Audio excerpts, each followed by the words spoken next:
All right. Thank you all for joining. I do have a few housekeeping rules or housekeeping notes that I wanted to share. Um, Second. The first thing is make sure that you are connecting with your classmates. We will begin with planning for cohort 2 in the coming month. So we will begin that planning, and cohort 1 is responsible for helping us kick off cohort 2. And so it is important for you to be connected as a group as much as possible, and that is only done through connections. You should also have received the remaining meeting invitations for the remaining sessions. There are 8. So if you have not received those, please let me know. Send me an email. I will go back and double check to make sure I have everyone on the list. We will also be doing a Ma'am, I don't think transition. your audio's on. Oh, wait, never mind. My audio is off. Sorry about that. Can you hear me? Can you hear? Yes, sorry, my audio was off, not yours. Okay. I apologize. No problem. And so we will be doing, I lost my train of thought for a second. If you do not have the remaining classes through 8, there's 8 of them, and the last one is in May, please let me know. I will go through and double check to make sure I have everyone listed. We will also be doing a transition with the other people that serve on this committee. And so we have 4 people that serve on this committee. So we will be doing some transitions. So you may be getting emails from additional people. So look out for the HSLA subject line when you are in your emails. And with that, I will go on and read our bios of our speakers for today. And I am pulling them up. Sorry about that. So first we have Captain Hunter Robusky. And Captain Busky is the Clinical Services Support Unit Chief for the Department of Homeland Security, Immigration, Customs and Enforcement and Removal Operations, ICE Health Service Corps. She oversees, sorry, I'm trying to do 2 things at one time. The other thing is let people in. She oversees several programmatic initiatives to support medical services, performance objectives, and optimize healthcare for detainees through collaboration, innovation, education, and technology. She is a senior physician assistant with the United States Public Health Service. She served nearly 18 years as a management official and clinician with the Federal Bureau of Prisons. With more than 40 years of clinical experience in various primary settings as a PA and physical therapist, she continues to serve target populations, improving access to comprehensive health care. Captain Hunter Busky earned 2 Bachelor of Science degrees from Stony Brook University, a master's degree from the University of Nebraska, and a Doctor of Health Science degree from A.T. Still University. She obtained certification as a correctional health professional, quality health professional, and diabetes care education specialist. Please welcome Captain Hunter Busky. I'm not sure if she is here yet, but when she comes, we will definitely greet her. I'm saying hi, waving. You She asked is in an here. email today, how do you manage conflict? I'm here. Welcome to me and to everybody on. Over. Welcome, ma'am. And we also have, and I always mispronounce your first name, so I'm going to ask for a lesson. So thank you very much. First of all, Captain Robert Hunter Busky, Lowe's is here now, by the way. So it's all good. Anyway, so thank you very much to my mom and father who named me on the Dutch spelling of Peter. It's Pieter, hence my nickname, Pie. So if it was Dutch, it'd be Pieter, but let's not do that. Peter's fine, or Pie is great, or whatever you feel like, but Peter is just fine. So welcome to Commander Peter Van Horn, the Eastern Regional Advanced Practice Provider for ICE Health Service Corps. He is an 8th generation uniformed service officer commissioned into the United States Public Health Service in August 2004. He started his career as a physician assistant for the Bureau of Prisons in Manchester, Kentucky, as a National Health Service Corps scholarship recipient. Before his role as an advanced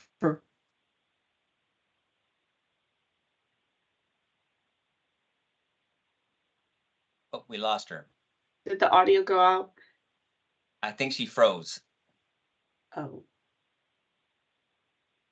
she's got, at least she has a good face on that she froze on a good face. You know, it's a good poker face, which is good for conflict. This is perfect for conflict. What happens when your internet goes out? Oh, wait a minute. David's coming. David's admitting. Okay, let's admit Dave. Maybe she's going to come on and come off.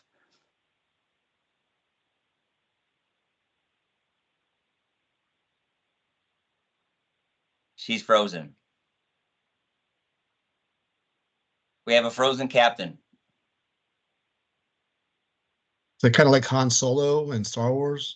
David, it absolutely is. It absolutely is. Yeah. Yeah.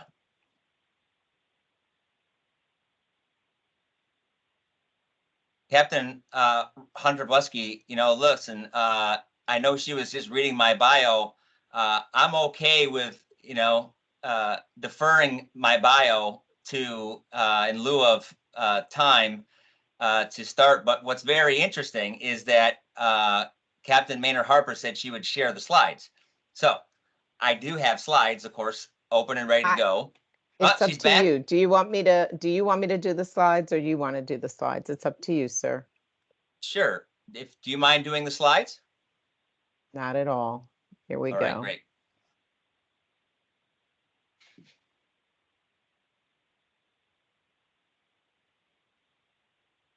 By the way, we planned Maynard Harper to go off, right? Like this. This was part of our show, that we would do some conflict resolution with her losing the show. Okay. All right. Maybe not.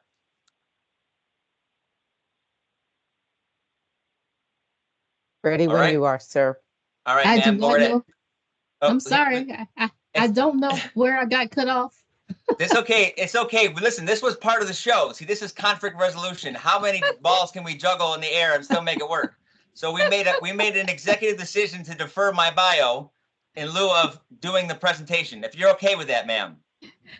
Do you mean that I read your whole bio and no one heard it? You did. You did. You did. You did. You did. But by the way, you did a spectacular job. I will share the bio. I will share the bios. Let me know Sounds if you like- want me to share my screen or if you're good. So, no, actually, Captain Robert Hunter Busky actually, as the conflict management scenario plays out, has her slides up, as a matter of fact. So this is actually Thank you. working out. This is working out perfectly. All right, ma'am, next slide, please. All right, so today we're going to talk to you about some conflict resolution, conflict management, because I suspect in your worlds of the government that you've never had any conflict in the office, arena, nor have you ever had any conflict issues outside of the office arena. So the good news is that there may or may not be one or two people in the audience who, when we used to teach leadership, the way that we do this is we give you some skills that you can actually use today, right? Which is always a beautiful thing, right? So if you don't mind, next slide, please. So what is conflict management, right? What are some of the skills that you'll be able to use today? There's this really important thing called communication, which some of us do better than others. I think I'm still a student of learning communication, but the good news is the first step towards change is being aware. So I'm aware that I have to work on my communication. And before this, I was reminded by my partner in crime, Captain Robert Hunter Busky, to slow down my communication because sometimes I speak fast. So, ma'am, I'm trying my best to keep my roll slow, right? So let's also talk about the importance of communication. We'll also talk about this thing called emotional intelligence, the importance of having some self-control, and in the Mandarin or the Jedi world, how do you expand the ability of you controlling you? That may be some foreshadowing to some slides later on down the road. Next slide, please. Now, the practice of being, how do you define this, right? If you were to pick up a dictionary, you can see there's a practice of being able to identify and handle conflicts sensibly, fairly, and efficiently. I would not recommend that you bang your head on a brick wall, nor would I recommend that you have bubble wrap on your wall to bang your head. If you have that, make sure it's out of a camera or you do it at home when no one can see you. Next slide. All right. So these are some myths that you may or may not have heard about conflict, or some things I've read on the internet about conflict. And of course, everything you read on the internet is always correct? So we're all the same. There are no politics in the office. One hand always talks to the other hand. Silos in the government do not exist. There's only one tribe of us in the U.S. Public Health Service. All of us are culturally competent. Everything is crystal clear. And no one strives to be the boss. And I, of course, am always the smartest person in the room. Next slide. So, now what, right? Conflict in the workplace and outside the workplace is inevitable, right? But what makes So, Uh-oh, so can you we're hear me? getting the robot, so we need you to put on headphones. Sorry.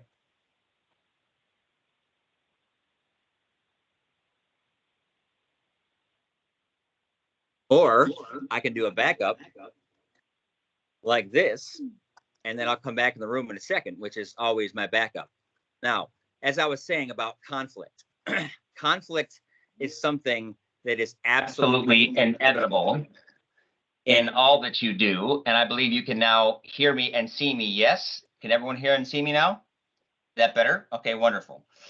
Okay, now the important about conflict and about what you do with it, right? So whether or not it gets under your skin or whether or not you can maintain your composure, maintain your professionalism, that's what's going to make you successful. Okay. This is why I always stress, for those of you who have ever worked with me, and there may or may not be a person who's worked for me on this call, is I'm really big on, thank you for the smile, Brandon, really big on getting to know your staff, right? Getting to know them personally, professionally, within reason, of course, right? Because if you don't know who your staff are, what they are, what their pros, what their strengths are, what their weaknesses are, you may assume that something, your mind sometimes wanders, right? You never know unless you actually know about, why they're doing certain things or why they say certain things. Okay. So the other thing that goes along with that is when you have a conversation, there are some people that you can have crucial conversations with. Okay. There are some you cannot have crucial conversations with, right? And you guys will all know as you go through, the more you work with people, the more you'll understand that. Okay. Now, this may be novel to some. Hold on a second. Captain Robin Hunter Buskey, would you be able to pick up the mic for a second, please? Copy This is that. all part of our show. Go ahead, ma'am. Okay, so I know that we went through the objectives and there was a little bit of a pause on communication.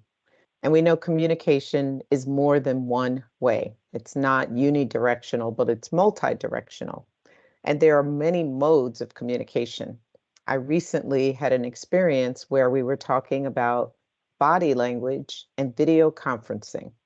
And I'm watching some of you on my screen. Some of you are fidgeting, some of you are staring, some of you are taking notes. And again, no criticism, just an observation. Communication says a lot. So our outward expression, the way we talk, how fast we talk, the sound of our voice, all kinds of emotion, passion go into communication. And it is the receiver who believes what the communication is. Let me say that again. It is the receiver who believes what the communication is, right? Because what I'm seeing, I don't really know what you're doing or why you're doing it, but we're in this environment and it's how I perceive you. So I'm not going to pick on any of you, but if I think you're not paying attention to me, I might call your name, right? Because I want to make sure we're engaged. Or if I think you're ignoring me in some other way, I might change the way I talk. I might get louder. May start gesticulating. I might start doing things. So again, don't feel like whatever you do regarding communication is a failure. We're going to be the glass full people, right? We're going to be the ones that say, if you have an experience interacting with a peer, and we're going to continue to use government as our environment, learn from it. Make it experiential for you. Because if you were on that receiving end and didn't really like the rub you got, how can you make that change in the future? You may not be able to change that person, but you may be able to take the lesson from that interaction or that experience and use it to build your own self-awareness so that when you communicate with someone else, your antenna are up and you're more sensitive to that experience and interaction. So I'll leave you there, Pi. You learn from everything that you do. Can I go to the next slide? Please. Okay. Okay, well, thank you. I hope you guys are catching on that we're doing this purposely for some of the conflict management, or are we? That's the question. So the first thing I want you to do, thank you. I saw a couple of people that smiled. Thank you very much. You guys are a tough crowd, but that's good. Stand-up comedy is not my thing, or used to be before PA school, but we won't go there, but it's all good.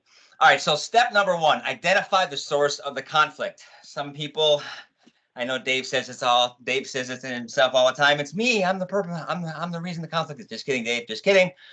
The more important thing is that you know that most conflicts, and if you haven't heard it before, you're going to hear it first here. In my view, and I have like zero to back this up, except for maybe a couple years of experience. Most times when there's conflict, there isn't just two sides. There's always three, right? What do I mean by three? It means you got one person's side, the other person's side, and then somewhere in between, it's probably, I'm not saying it's the truth, but I'm saying that's probably somewhere where the, where things actually happen, because we all have our views of remembering. It's almost like I always say, I put 10 people in line and I say, the chicken crossed the roads, on one side of the line. And by the time it gets to the 10th person, the Buffalo Bills win the Super Bowl. Now, me as a Buffalo Bills fan knows that's never going to happen in my lifetime.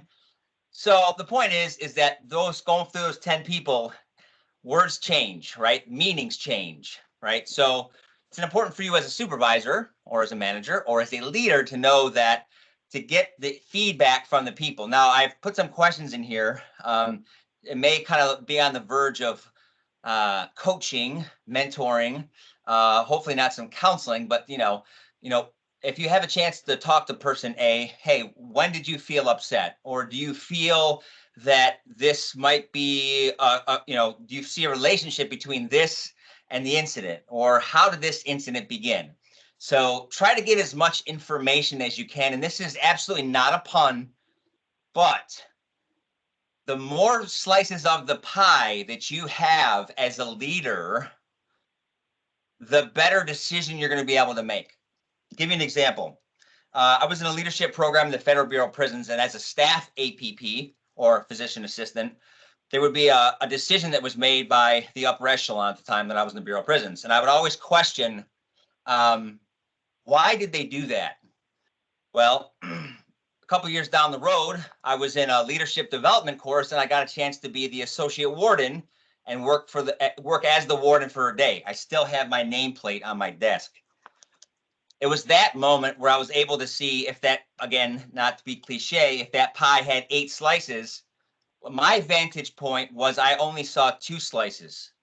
My vantage point as an acting warden was 7 slices or 8 slices. And once I had the visibility on those other slices, then I was able to make an informed decision that I didn't have just from as a field APP. The point is that as a leader, the person who's going to make decisions, you have as much information before you make that decision as you possibly can. Next slide. Okay, so we're going to keep going on this, right?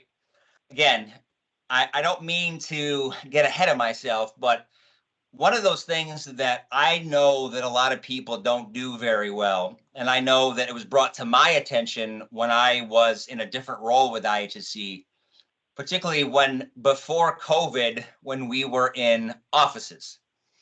So I would have open office hours and people would come into my office. And as they walked into my office, they would see the back of my computer screen and me on the other side. Well, that's a problem already, because if a person's coming to me with something that to them caused a conflict, they're basically looking at a computer screen. Not good. And then, of course, you'd have me on my computer screen looking up every once in a while and down again. How would that make you feel if you're on the other side of that monitor? Nowadays, we have most of us are used to this video, right? So if we have a video on in the room, that way you can generally see that a person is paying attention to you, and hopefully they are. But again, if you have a cell phone, if you are on your laptop or on your keyboard, when someone who has a genuine concern brings it to your attention, it will always behoove you, right, to listen actively, because statistics show it's not so much like the benefits that you offer to the employee, the salary that you offer to employee. Heck, if you even feed them, that's a good thing. But ultimately, it comes down to how you make them feel, right? And those moments when a person is really beside themselves for whatever reason, inside the fence, outside the fence, what I mean by that is coming from the Bureau of Prisons, inside the fence is work related, outside the fence is life related, kids, wife, marriage, all that stuff. If you're in one of those places where you need someone to listen, it always is best to do so actively so that they feel that you are genuinely listening to them. You may not be able to solve their problems, but if you genuinely listen to them, it's how you make them feel.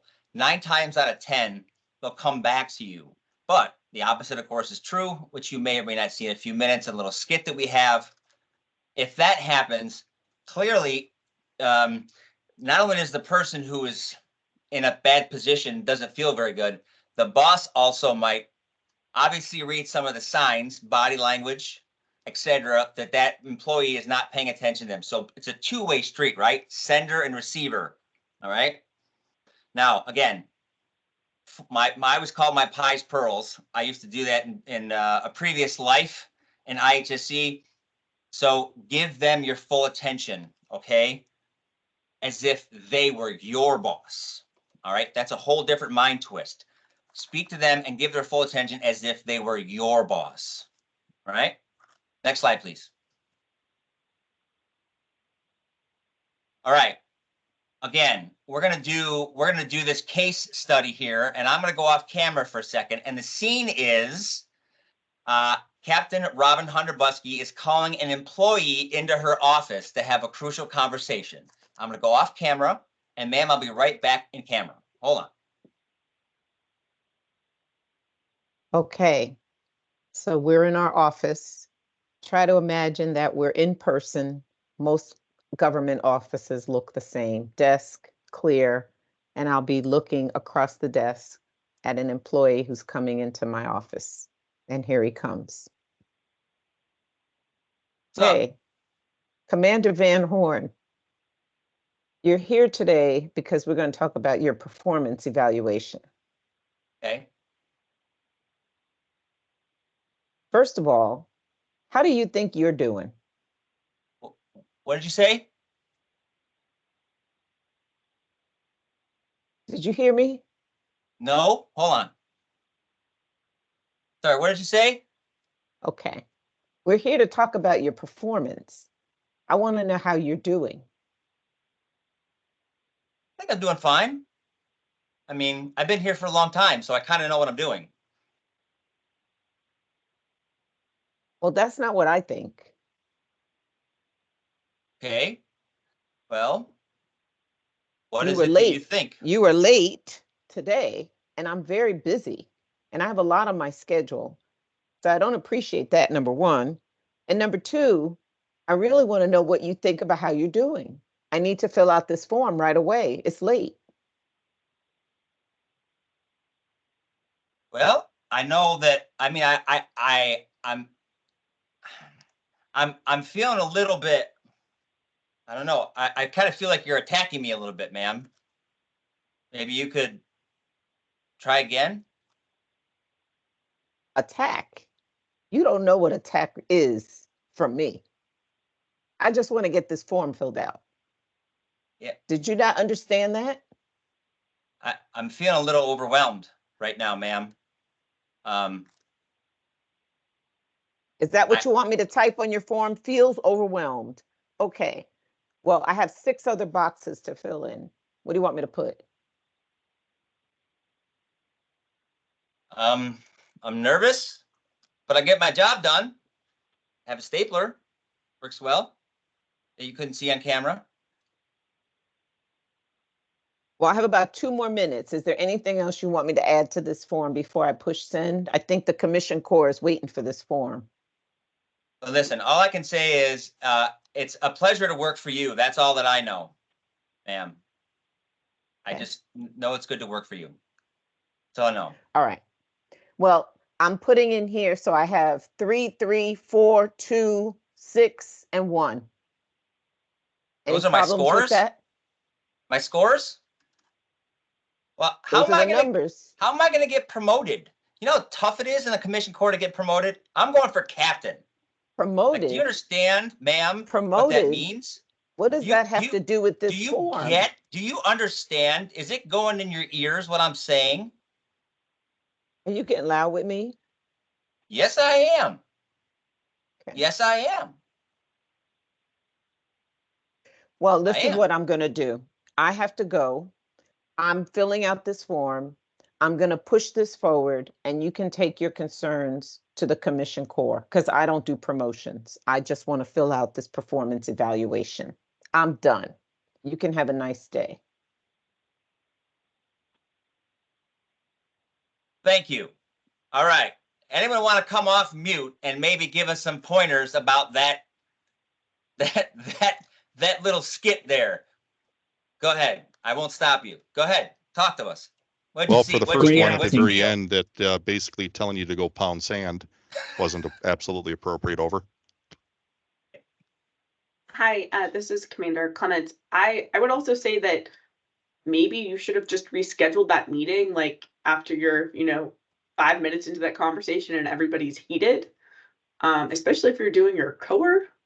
Because, if you're not in a calm state, you're not going to be able to receive the messages and be objective for either person.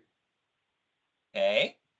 Thank you. Thank I you. would say from the supervisor's angle, that didn't seem like it was about the person. It seemed more about a process that had to be done. Okay. Do you think that Captain Hunter Buskey delivered that message well? Do you think that me as the recipient of said message took that message well? Did you notice my change from being a little scared puppy to a pit bull? I also think that if the scores are that low or however the feedback is that poor, that shouldn't be the first time the employee has heard about it, right? There should have been ongoing conversations about improvement and concerns, et cetera. Did anybody get the sense that I even knew what my employee was doing or had a sense of who they were? No. And Totally opposite my life. Yes, go ahead. and I didn't get a sense that you even knew what the expectations are of a core officer, which I have encountered with supervisors. And that is the responsibility of the core officer to explain to the supervisor. You might be the first supervisor to supervise the core. And as the officer, he should have went in and stated the facts of what he has done and address every competency of the core and say, I've done this, that, and the other, instead of going off on the fly.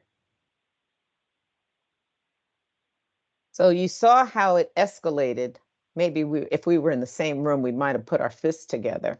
But we went from a place and then he got heated, I was heated, and it continued to go on until it was done.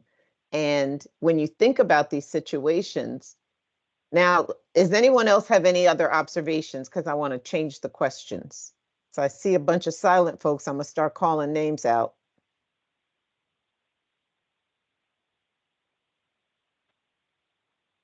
Okay, silence is golden. So now if I start calling your name, we want to hear, how would you have approached this differently? It was a charge situation from the beginning. Okay, this officer came in out of uniform, totally oblivious to the supervisor, right? Would any of you done something or said something at that point? Interested to hear your responses. You mean as the So this is civilian Commander Johnson. supervisor? Yeah, I'm sorry, go ahead, try again. I'm sorry, I was asking, you mean as a civilian supervisor, the observation that the officer was not in uniform? Is that what you were asking? Did you see how he came into the office prepared for a discussion about performance? Had on his headphones, he wasn't listening, had on a hat that wasn't uniform, and yet, you know, he's bopping to whatever he was going to. So this, first of all, let's think of the context. If we're supervisors, this is a serious conversation, right?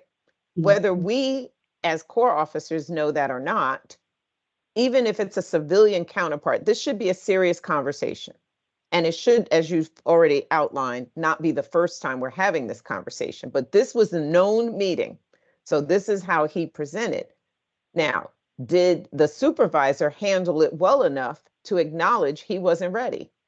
That's a question. no. So I'm seeing No. heads shaking. No. Okay, so right then and there, before this becomes more of a conflict situation, it could have been squashed right there. And someone already said, reschedule the meeting. Right? I already said my expectation is I got a few minutes. This officer comes in with the expectation of I'm up for promotion. So we're coming in with different high level expectations of what we want to get out of this interaction. My expectation was process. His expectation was I need something good, right? So now, anyone have any other thoughts about how we could have done something different? And I'm looking at the list. Let me start Hi, calling this names. can I jump in? This is Go Lieutenant right Commander ahead. Devin Thomas. Um, this takes a little bit more effort. I don't know if this is an in the moment type thing, but I think it's hard to see the humanity of a person when you have differing objectives. So the supervisor, I wasn't clear if obviously there was a problem with his work product. But that it didn't there's a lack of communication and there's a lack of being able to see each other's humanity, the person that's there. Promotion is really stressful. So the employee, the subordinate in the situation coming into the situation was probably already like really high strung, really, intense in how they felt. You can't every time you have a meeting with a supervisor say, okay, let's do some just ice breaking or anything like that. I guess it's the larger question is how can we build a sense of community in these environments that are work environments? How can we see people as people first and then get into the conversation about, well, you're failing at this and you're failing at that? Because it's a teachable moment if someone's coming in with headphones. It could be maybe they're neurodivergent. Maybe they're overstimulated with something that happened before they walked into the meeting. So it's something that maybe is just a discussion, or maybe on the supervisor side, it's a conversation about what the expected professionalism is, which you wouldn't think that you need to have, right? So I'm not really proposing any solutions. I'm just trying to how can we solve the problem without either party getting more frustrated, and how can we meet in the middle of okay, this is a person that's frustrated about maybe a process that can be frustrating in terms of promotion, and here's a supervisor who has limited time and shouldn't need to babysit. There's a miscommunication there. There's something that hasn't been communicated. So I don't know how helpful this comment is, probably isn't, but it just was the thing that came up. I just heard people talking past each other and not seeing each other. Like, this is a person, these are people, not just an officer, not just a supervisor. So that was my thought when I was listening to the scenario. Thank you. Now I see, I don't know all the ranks, so I'm gonna just call out Cornelius Moore. I don't know your rank, so you can tell me so I'll know. Thank you. Lieutenant Commander Moore, can you hear me? Yes. Okay. Yeah, I think it's, I agree with the Lieutenant Commander that just spoke, and that this is a difficult conversation that you're entering into. And you kind of know you're walking into that, and then walking into it, you see someone that is visually may not be ready to either have that conversation or might not be in the right frame of mind given what you see. So in trying to see the humanity in the person, it might just be slowing down that moment and asking the simple question of, how are you doing? I see that you're not dressed in accordance to how you're normally dressed, is everything okay? Starting from there and then expand the conversation, you might land at, we need to pick this up some other time. But it's just, kind of addressing what you see in the immediate, understanding that you have a bigger conversation that you need to have with this person, and time might be of the essence. Okay, thank you. Next, I see Commander Jennifer Lee Ramos. Thank you. Thank you. So a couple things. I think when you're the leader or the supervisor in the situation, it's kind of our responsibility, right, to keep a level head, even when it's challenging. And I know we all fail at that at times, right? But I think along the lines of what the comment that the gentleman before me gave, maybe there was an opportunity to say, hey, I really am short on time.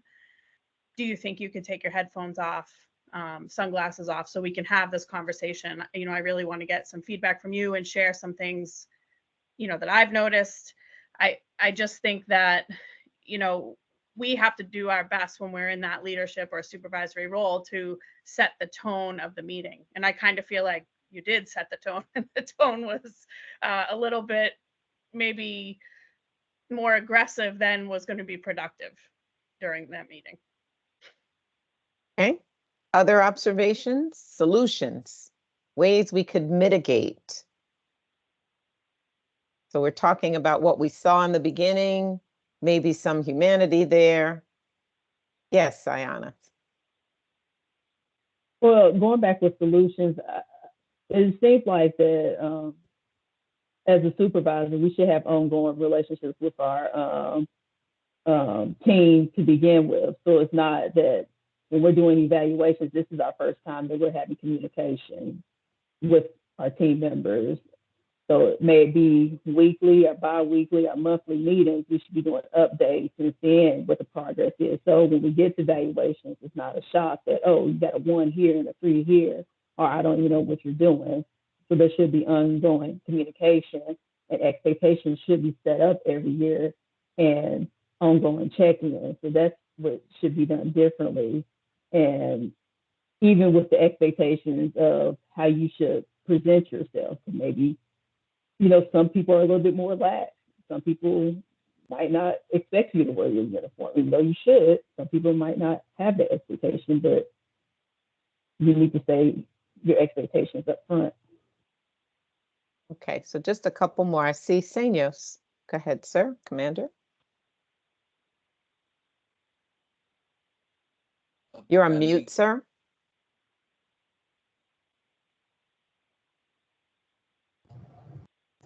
I sure was. Good afternoon. I get the impression that the supervisor just came in with the intention to fill out our form and get it out of the way. For her, it was a process. It wasn't a way to help the officer and provide feedback on his clearly poor performance based on the numbers that he was given. Also, I have to piggyback on what the previous officer say that given those numbers, there should have been not only a mid-year evaluation, but also a performance improvement plan to get 1s and 2s and 3s. So, but it struck me when the supervisor say, I got a form to fill out.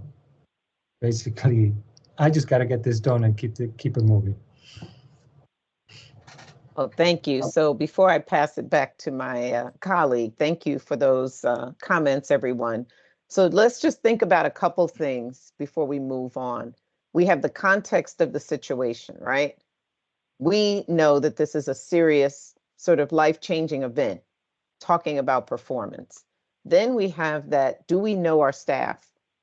Does the supervisor know the subordinate, but does the subordinate even know the supervisor, right? Because you have to be prepared for what you're encountering. Obviously, they didn't just meet.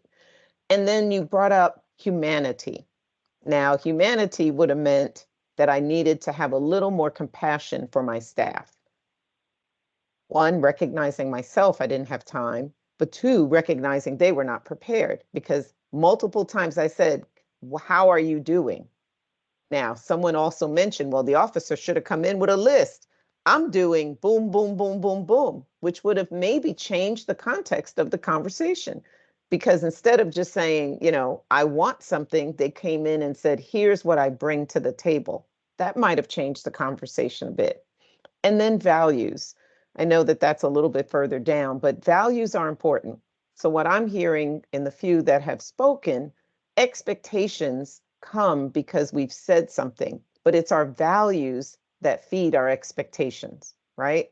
We know what's important to us. We have basic mantras or principles or DNA, however you describe it for yourself. So throughout this curriculum, hopefully you're learning more about yourself so that you can take these little tidbits that we give you. But when you're having these conversations and they become heated, how are you going to get out of them? There's what, 25, 30 of you on, there's probably 25 or 30 ways. But clearly that conversation was going nowhere and it wasn't going to help the officer and it really wasn't helping the supervisor. So when you're in the heat of a moment, what goes on in my mind is, how do I get out of it? How do I have a safe release, right? And that's what I think about when I see conflict. If I'm the one observing, how do I diffuse it? Or if I'm in it, how do I get to a safe space? So I'm going to leave it there and let Pi add his observations. It's yours, sir. As always, since you are my mentor and have been for a long time, I have nothing further to add that you haven't already added, but I do want to add one point that's a little bit different and outside the box that we talked about. On a previous slide, and previous slides before this, I talked about getting to know the person. And I guess there's also that story of sometimes don't just look at the cover and think you know the chapters of what's inside the book. I absolutely was out of uniform. I had my headphones on, and maybe that's just the way that I do things, right? Maybe I have ADHD. Maybe I need some music so that I can actually focus, right? But that goes back to that one story, and maybe if you've heard this, that there is a subway car late at night. And after this, Captain Reverend Hunter Busky, if you go to the next slide, but after this quick story. So there's a subway You're car. starting the avatar again.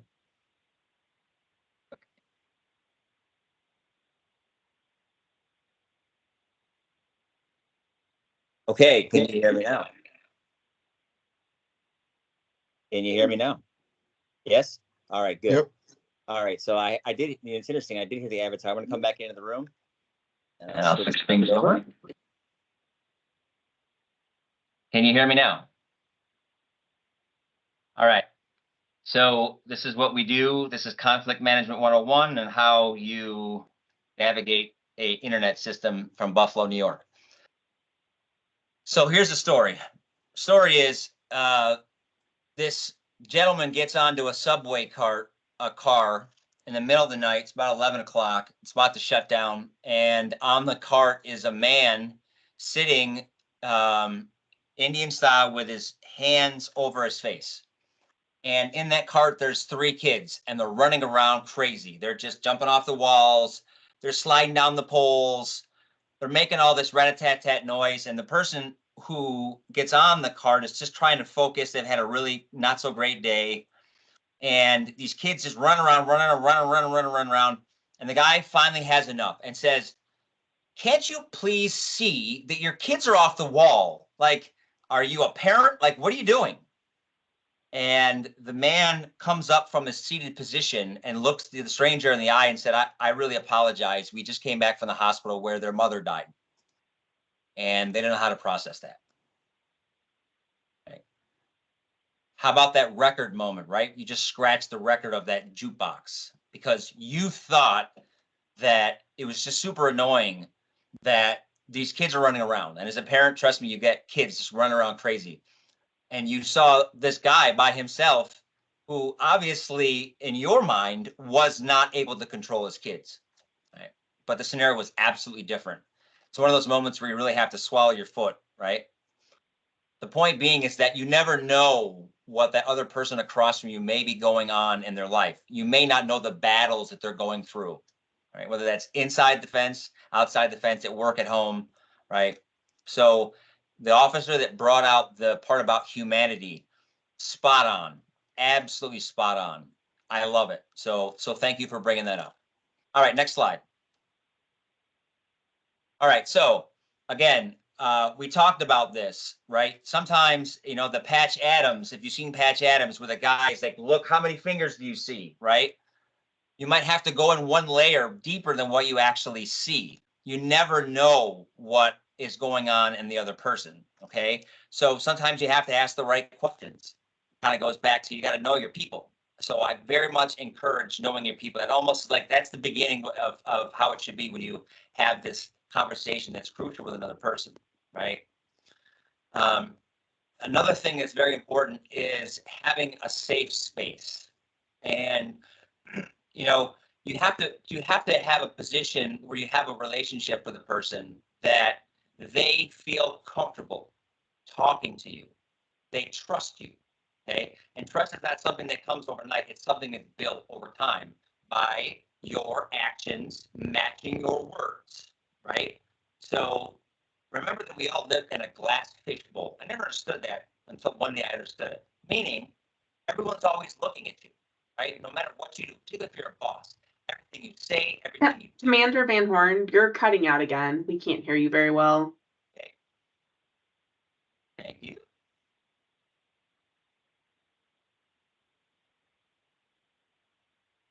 How about now? Better? Better? Yeah, thank Yes. you. All right. Anyway, long story short with that one is that, you know, you got to make sure that you have that safe space for people, right? That safe space comes with time, comes with trust. And if sometimes you're having a conversation with a person, a lot of times if you know them, if you have that common ground that you can have that conversation with, I'm having a flashbacks to, if you wouldn't mind, Robin, I'm gonna pull a scenario that I remember that you had. Okay, I leave out names. So many moons ago, I was a regional health service administrator, and in one of my sites, there was a problem child who, don't worry, Brendan, it wasn't you, who had some difficulties with playing nice in the sandbox. Okay. Sometimes a little authoritative and sometimes rubbed other people wrong. Well, whether Robin knew it or not, Captain Hunter Buskey, I apologize for calling you by your first name. But as they talked, they found out that where the one person was from was this little island in the Caribbean. And that little island was a place that Captain Hunter Buskey had visited. And it was almost like on this one call, there were these two people that were face to face with things or heated in challenge. And then they started talking about an island. And I don't know what the relationship since then, Captain Hunter Buskey, has been. I think it sounded like the last time you visited this site, you had actually a pleasant conversation with that person. But I just remember from standing behind you, virtually, of course, and this conversation about this island just seemed to like be that can opener that opened up the can a little bit so you guys could have that conversation. So I talk about the safe space, and then I talk about finding that common ground, right? And committing to that. Now, when we just did our little skit, obviously, both of us, we had some emotional challenges. We weren't able to keep our emotions in check. I will tell you that when you should, it's almost like you should never shop on a full when you're hungry because you buy the whole aisle, right? Likewise, you should never make crucial decisions or big life decisions if you're angry, sad, depressed. When you're emotional, you're not going to make wise decisions. So the idea is to keep yourself calm, which I'll go to the next slide if you don't mind. We'll get right to that in just a second. All right. So again, you sat down these two people, right? Sounds like they were able to establish a rapport. Exactly. Very good. So just saying, you sat down these two people, you heard the sides. You've had this in a perfect world, this safe space, right? people are able to talk, they're able to communicate, they're able to say how they feel in a space that they're not going to feel like other person's coming at them, right? Captain Hunter Busky kind of came at me. I came right back at her. That's never going to work. Like, yeah, we might need to take a time out, right? Might need to reschedule that meeting. That's not going to be productive, right? So, and remember, sometimes people, even if they start let down their guard, they might not let down the whole thing, right? So remember that as well, right? When you get into coaching, sometimes they always say that the person that comes to talk to you might be just the representative of the actual real person or real issue that person's dealing with, right? Okay. All right, listen, one other thing too, I want to talk about this slide, is that with your tone, right? There's a big difference in your tone in how people will hear you. Example, and I had a cultural competence issue that I know that I personally had a terrible time with. I had an individual who their culture was, they were much more, their tone was louder and more aggressive. Aggressive, meaning there's a perfect example of my lack of cultural competence. I thought it was aggressive. When they raised their voice, that's just how they spoke. And I didn't understand that as both a person who was working with them and then their supervisor. I still had problems with that, right? So know the audience, know the culture, know that cultural competence of the person who's sitting across from you when you have that conversation, all right? Next one, please. Next slide. I just want to add something Go ahead. there. I want everybody to just take a moment. I know it's afternoon for some and after lunch, but close your eyes for just a second and listen to what I say to you. And I want you to picture this individual, 6'4", 280 pounds, in a uniform where the buttons are right at the peak of busting. And they come into your office and they're upset because someone called them a name. And they bang their fist on the desk and they demand time to talk to you, and you're the supervisor. Now open your eyes and think about that. What did you see? A big dude, right? Now, if I told you that this person came from India, that might almost be an oxymoron because we won't picture most men, right, big from India. But if I told you they came from South Africa or they came from Haiti, right? Does that give you any pause to think about what you feel about yourself and what this person is bringing? So again, sometimes these individuals, and we've all done it, we've all described people, the big lady, the short lady, the big dude, we do that. But again, in the context of work, leadership, mentoring, coaching, we have to think about these labels that we ascribe to others and what we perceive conversations and interactions are going to be like. So I can't solve that for all of us today, and that's a whole nother conversation, but I just wanted to take that picture that Pi was bringing up about what people see in addition to communicating. Sir? Of course, that 6'6" guy that was just strappingly full of muscles was me. I appreciate you saying that, anyway. All right, next slide, got it. All right, step 4. All right, so, we've sat down, we got our sides. I know, I really tried. Now we've discussed, we got a safe space. We're at the point where we trust each other. Right now, this is the part where you can smile, Brandon. Whenever someone works with me or for me, I will not allow them to come in my office with just dumping problems on my desk. I have enough of them already. Trust me, I have many flaming bags on my desk. I don't need any more. So my thing was, if you come to me with a challenge, I want viable solutions. Maybe 2, maybe 3, right? Because now you have my attention. Now I know you're not just being a person at the water cooler who's complaining about problems, whining about things, right? You actually thought about this. And you know what? Probably if you're coming with solutions, you've probably already done A, B, C, D, E, and F. I'm impressed by that, right? I want to hear you. I want those solutions. So that's That's what I like. When you get to a point where you're having a conversation about solutions, that's when you solve problems. Okay. Otherwise, it's just a lot of talking. Everyone complain. That's easy. You're all smart. You're all leaders.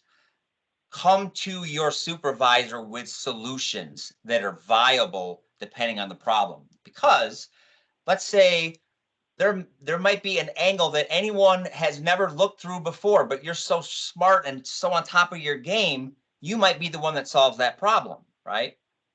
If you're coming to your supervisor with solutions, that's how you take care of that next problem, the next issue, right? So example, you got two people that are in their silos and you can't break the silos down. What do? You build a bridge between the silos, right? Now we have that communication, right? Now we can get to that same point and be on the same page, right? Again, common ground. Now, another great thing that I like about going to COA, right, is strategic networking, right? I remember one COA, I think Robin about broke my arm off my shoulder because she was like, I want you to meet this person. I want you to meet this person, this person, this person, this person, right? Those pay dividends because someday you might be working for that person. Someday you might be deploying with that person. Someday that person might be your boss, right? So U.S. Public Health Service is very small. That strategic network, let's say, matter of fact, I just wrote something down when they were, and this is something I didn't even know about Captain Hunter Buskey. I have a 17-year-old son who's trying to get into college, and one of the colleges was looking at for him to play football in Stony Brook. I didn't know that Captain Robin Hunter Buskey went to Stony Brook.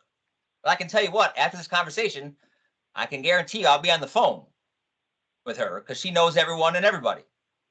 So, bam, there you go. I just learned something from a person who I've known for almost 20 years. All right. Again, knowing your people, knowing your people, knowing your people. I'm going to keep hitting that drum, knowing your people. All right. Next slide, please. Uh-oh, I got a hand from Miss Clemens, by the way, who has the same middle name as my first name, if I remember correctly. Is that correct? Yes, my maiden name is Peters. So I kept it. It's the second middle name. So with what you're saying about everything you're talking about with conflict management, I think this also can apply to groups or different parts of your, like, whoever you work with. I'm a project manager. I interface with 3 different offices within a larger office at FDA. So I deal with conflict all the time, or, you know, people not agreeing and like leading from a non-supervisory capacity to get everyone, you know, to the end goal of what we've been charged to do, and for everyone more or less to feel okay with what the solution is. Because a lot of the conflict resolution we do is going to be with peers in a non-supervisory role, or like leading from the middle. Yep. So you're bringing up a great point, because you don't see us talking only about individual. I mean, this does apply to teams and groups, so you're spot on with that. The other thing to think about when you're talking about conflict is, where do you sit? I think we tried to do that on a small scale. Are you part of the conflict, or are you observing the conflict? Because that's also going to determine what you do and how you interact in that situation.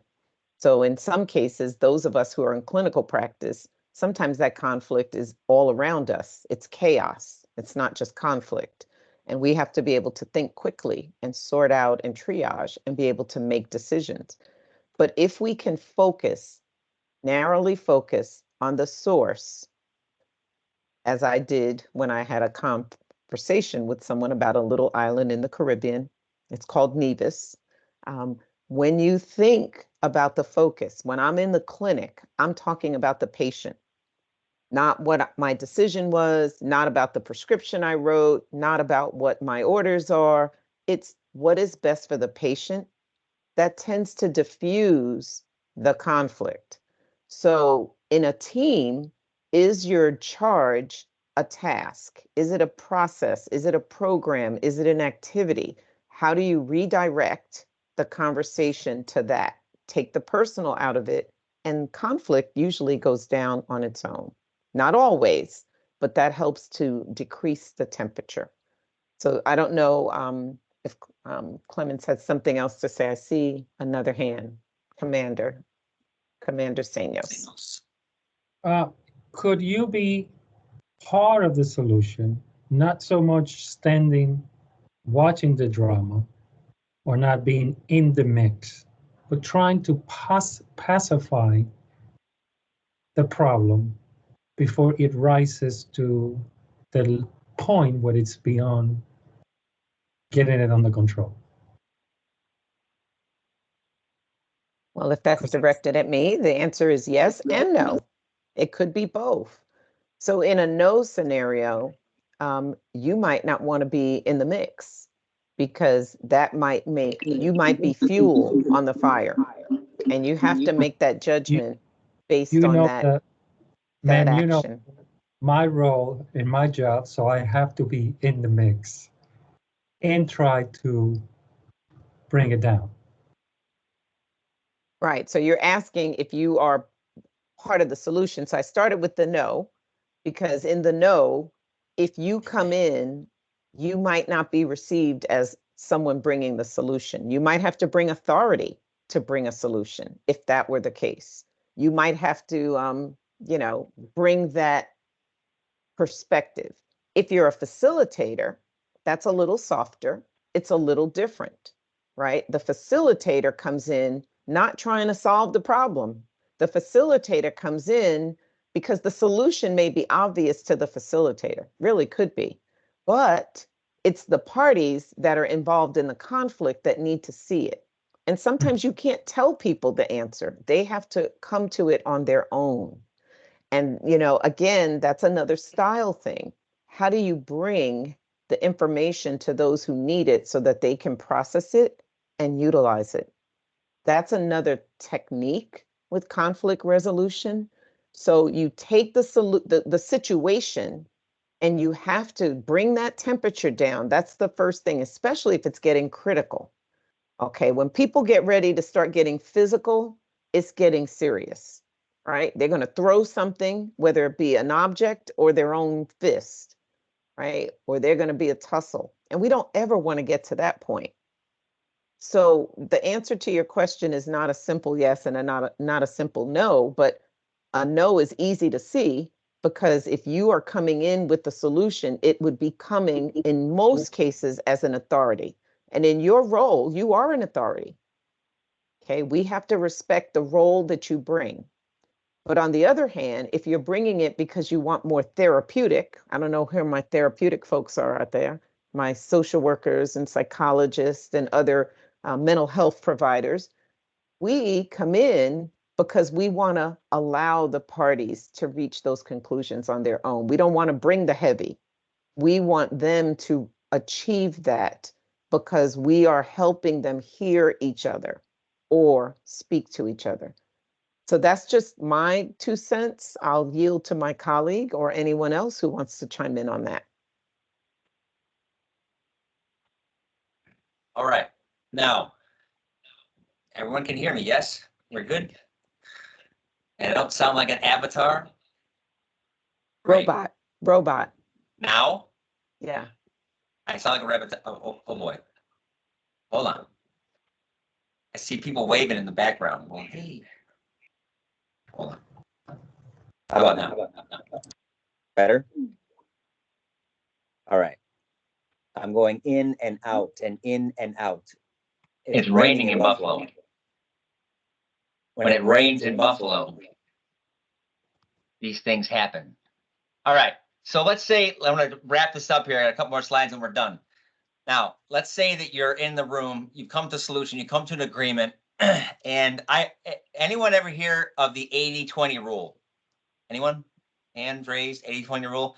Can anyone tell me what the 80-20 rule is, or a version of the 80-20 rule? Anybody? Go ahead. Who wants to come on and say what they know about the 80-20 rule? Could be any different context, but go ahead. Give me something. So the 20% of the people do 80% of the work. Very good. Okay, very good. Another context of this is 20% of your people will require 80% of your time, and 80% of your people will require 20% of your time. Now, why am I telling you the 80-20 rule? I'm telling you this because let's say you come to the point where you've done everything you possibly can to mitigate a situation between two individuals who are having some challenges getting along together, playing nice in the sandbox, as I always say. There will still be some of those folks that you can bring the horse to the water, you can't make them drink, so you try to make them thirsty. And even if you can't make them thirsty, they still won't drink. Why do I say this?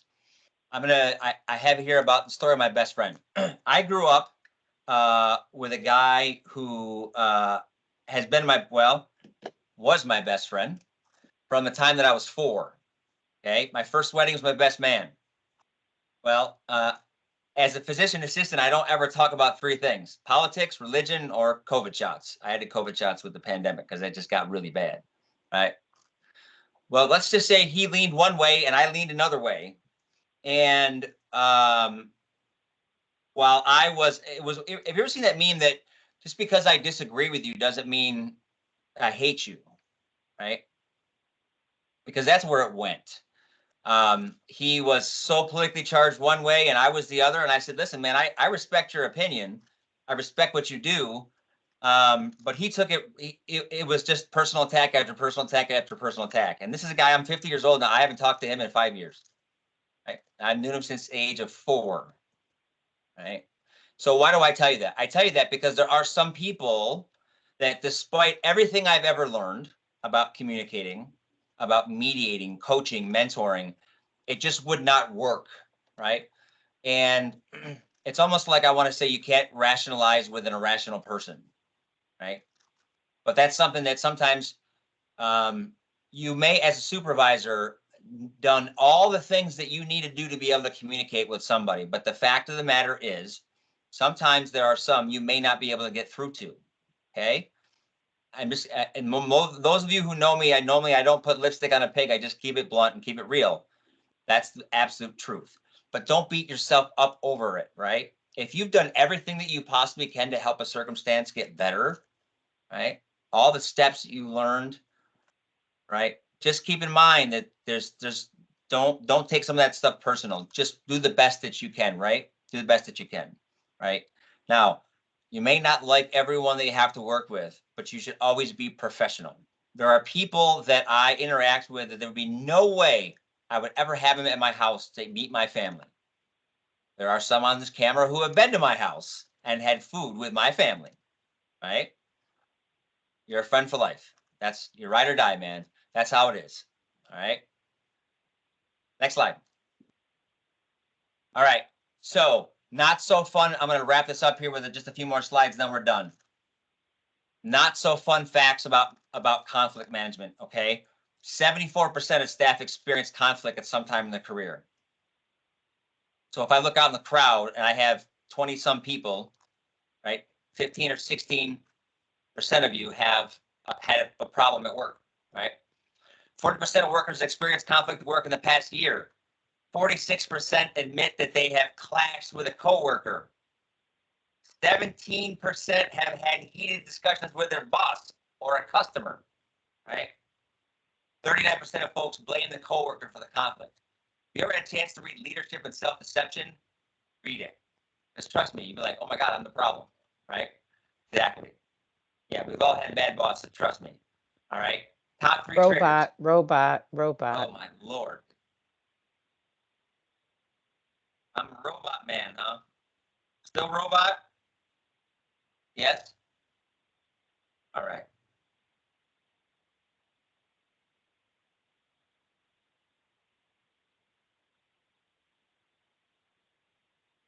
I probably should just stay on my phone. What do you think about that? Maybe I should just stay on my phone. Can you guys hear me now? All right. So, Yeah, better. Like I said, 49% of those folks, they think the personality clash. And see, I'm going to be smart here. I'm going to actually take my PowerPoint slides. I'm going to stick in front of my screen. How about them apples? All right. So, again, personal clashes. What's going on outside? What's not going on outside? Stress, heavy workloads. All these things contribute to conflict. Next slide, please.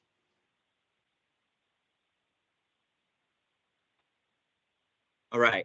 So emotional intelligence, right? This is one thing you probably hear a whole bunch about. And a lot of it resulted from a gentleman by the name of Daniel Goleman, who actually was the original writer of some of this work on emotional intelligence, right? And there's a lot of different, I'm going to try to join on this big screen here again as we move over here. Stand by. I'm going to transfer this device and go live back again. I want to say that hopefully this isn't the last time I'll go robotic, but you know, it is what it is. This is actually a perfect example of conflict, right? I have a conflict with my IT today. All right, so emotional intelligence refers to the ability to manage one's own emotions, right? As well as the emotions of the other. We talked about a little bit about this earlier. You realize the other person's a human being.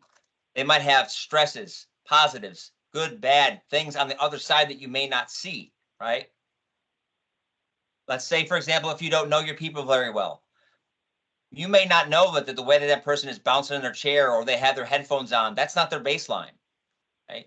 But if you know them very well, Klingon 6 o'clock, there you go. Does that mean I'm jacked up again with my voice? Am I okay? I'm all right? Okay, good. Thanks a lot, Dave. Real time feedback here. This is great. I'll pay you later. So the idea is that you understand that person on the other side of you has emotions, has feelings, and you need to be able to regulate yourself, your own emotions, and realize that person across from you also has emotions, right? Some people call, like, you have an IQ, how smart you are, and there's also the EQ, right? Emotional intelligence. Some people say that those people, and I think maybe, I don't know, there's some people that are close to me in my sphere, I know they're a heck of a lot smarter than I am. So their IQ is higher than mine, but their EQ may not be higher than mine, right? Well, who's going to be more successful? Sometimes people with the highest EQ may be more successful than the highest IQ. Jury's out, right? But just keep that in mind. Keep in mind that there's another person on the other side of that desk, right? Now, IQ cannot be taught. You are born with an IQ. Some people are really super smart, like Robin Hunter Buskey. I can't hold a candle to her, right? EQ, though, you can learn, all right? You can learn it. And it's like you being a student of anything else in life. You're always a student, right? If you're always a student in life, only thing that changes is the classroom, right? That's EQ. You can learn it, which is good. All right, one more slide. I think I got 2 more slides. I think that's it. Next slide, please. All right, my final thoughts on this. Self-control, self-control, self-control. You have to be able to be professional when you get in a position where things are conflicted. Don't feed into it, right? I used to be a paramedic before I was a PA. And if you're stressed out when you walk into a room because there's a code or cardiac arrest, how do you think everyone in that room is going to feel? You're going to stress everyone else in that room out. But if you walk into that cardiac arrest and you're cool and calm as ice, right? And everything is just flowing. Trust me, the room will read you. And that's how you will lower that temperature in that room. You're going to increase the temperature in the room if you're all nervous and jerky, right?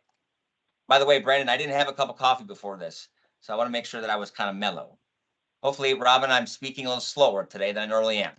All right, listen, and remember this. I had the same conversation with my kids the other day.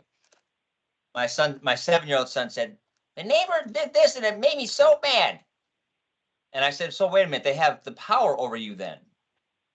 Well, what do I mean by that? That means that you control how you are. No one gets you mad but you, right?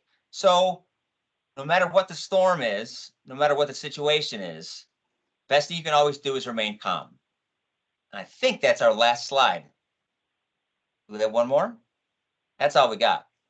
So I just want to say thank you very much for listening to our little conversation here with all the wonderful little ins and outs of IT that I had today.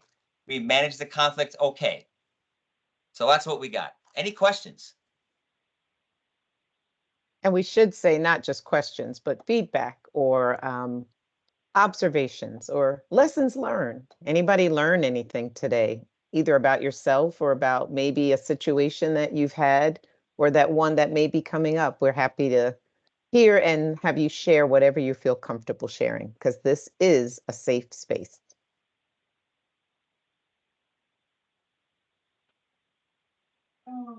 Hi, this is Commander Clements. I would just say I think this is a very timely training, regardless of whether you're a supervisor or not. And I think it's also a good reminder of how to handle conflict.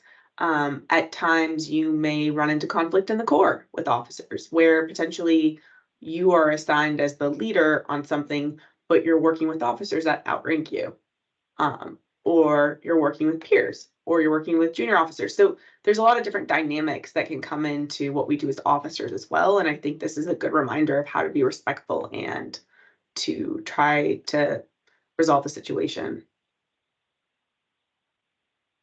Thank you. Hi, should we just do a round robin? Do you want to start going around the room?